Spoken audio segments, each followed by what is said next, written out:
이게 진짜 문제예요. 아무리 비싼 디자인을 맡겨도 셀러가 방향을 모르면 결과물은 랜덤입니다. 저는 디자인을 하는 디자이너이기도 하지만 직접 상품을 팔고 있는 셀러이기도 합니다. 제가 처음 셀러로 시작했을 땐 디자인이 예쁘기만 하면 팔릴 거라 생각했습니다. 그래서 완벽하게 만들어서 올렸죠. 근데 결과는 조회수는 있는데 전환이 안 되는 거예요. 마케팅을 배우면서 그때 깨달았습니다. 문제는 디자인이 아니라 방향이었다는 거예요. 고객이 뭘 보고 멈추는지, 어떤 문장에서 설득되는지를 모른 채 그냥 감으로 만들었던 거예요. 디자이너가 만든 페이지가 예쁘긴 한데 정작 내 고객에게 맞는 구조가 아닐 수 있거든요. 주변 셀러분들과 이야기를 하다 보면 셀러가 상세 페이지를 직접 만들지 않는 이유가 시간이 없어서보다 뭘 어떻게 시작해야 할지 몰라서라는 말이 많았습니다. 디자인 프로그램을 못 써서도, 문장을 못 써서도 아니었어요. 어떤 구성을 넣어야 하는지, 고객의 시선이 어디서 멈추는지 모르니까 차라리 맡기자가 되는 거예요. 근데 외주를 맡긴다는 건 결국 여러분들이 투자를 한다는 거죠. 내가 방향을 잘 잡지 못한 채 투자를 하면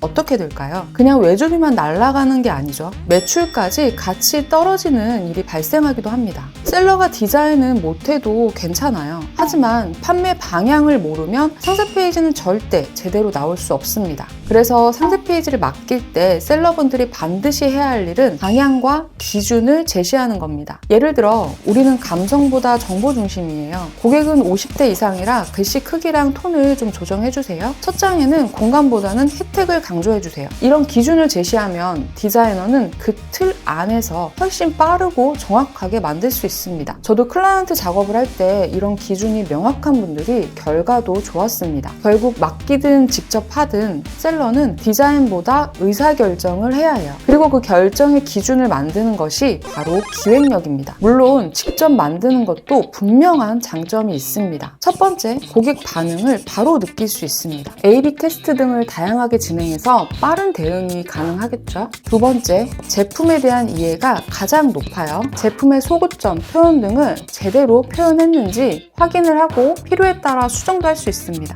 세 번째, 수정과 테스트가 빠르게 진행될 수 있습니다. 그래서 셀러분들이 직접 상세 페이지를 만들 수 있는 방법을 제가 알려드리고 있습니다. 요즘은 실제로 기획만 배우고 디자인은 맡기는 셀러, 디자인은 맡기고 구조는 직접 설계하는 셀러가 늘어나고 있습니다. 100% 외주도 100% 혼자 다 직접 하는 것도 아니죠. 어떤 경우든 셀러가 중심이 돼서 상세 페이지를 만들어야 합니다. 그래서 여러분이 외주를 줄 때 이 부분을 꼭 기억하셨으면 합니다. 기획은 내가 책임지고 디자인은 맡기되 방향은 내가 정한다. 이 부분만 명확히 잡으면 디자이너와의 커뮤니케이션이 완전히 달라질 겁니다. 이때 한 가지 더 중요한 게 있어요. 바로 여러분들이 하는 피드백의 기준입니다. 보통 이렇게들 피드백 말씀하시죠. 이건 좀 더 예쁘게 해주세요. 이건 느낌이 별로예요. 그런데 이런 말은 디자이너가 방향을 잡기가 굉장히 어렵습니다. 사람마다 예쁘다의 기준이 다르고 느낌이라는 말도 모호하다 보니 셀러와 디자이너가 생각하는 방향이 서로 달라지는 경우가 많습니다. 그래서 이렇게 한번 바꿔보시면 좋을 것 같아요.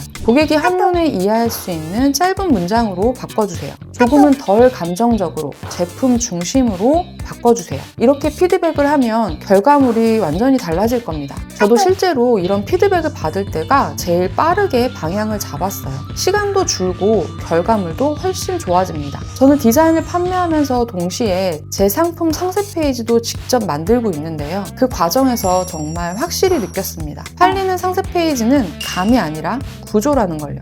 그리고 그 구조를 정하는 사람은 디자이너가 아니라 셀러입니다. 셀러가 제품과 고객을 제일 잘 알고 어떤 감정에서 멈추는지도 알고 있잖아요. 결국 셀러가 해야 하는 건 판매할 제품의 방향을 정하는 일입니다. 팔리는 상세 페이지는 예쁜 이미지보다 고객이 바로 이해할 수 있는 구조, 감각이 아니라 명확한 기준에서 시작됩니다. 이 기준이 잡혀 있으면 직접 만들든 맡기든 어떤 디자이너를 만나도 흔들리지 않을 거예요. 그게 바로 기획형 셀러예요. 여러분, 디자인을 완벽히 못해도 괜찮습니다. 하지만 내 상품을 어떻게 보여줄지 결정하는 건 그건 제품을 판매하는 셀러만이 할 수 있어요. 처음 제가 판매를 할 때 만들었던 상세 페이지는 무조건 예쁜 표지를 앞세워 시작했습니다. 저렴한 상품이든 비싼 상품이든 니즈, 원츠 그런 건 아무 상관이 없었어요. 그리고 카피도 있어 보이는 카피, 어떤 느낌인지 감이 오시죠? 그래서 결국 그 제품은 판매가 잘 되지 않았습니다.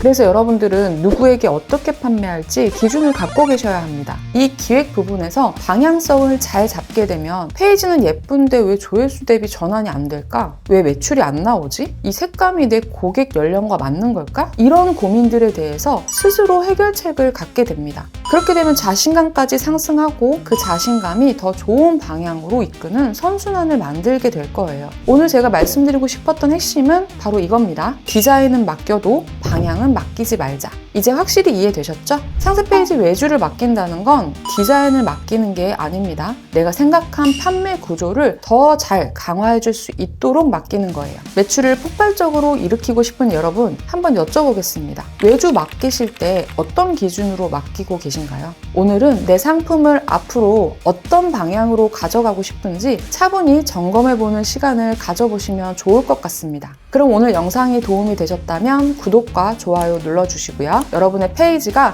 팔리는 구조로 바뀌길 응원하겠습니다. 감사합니다.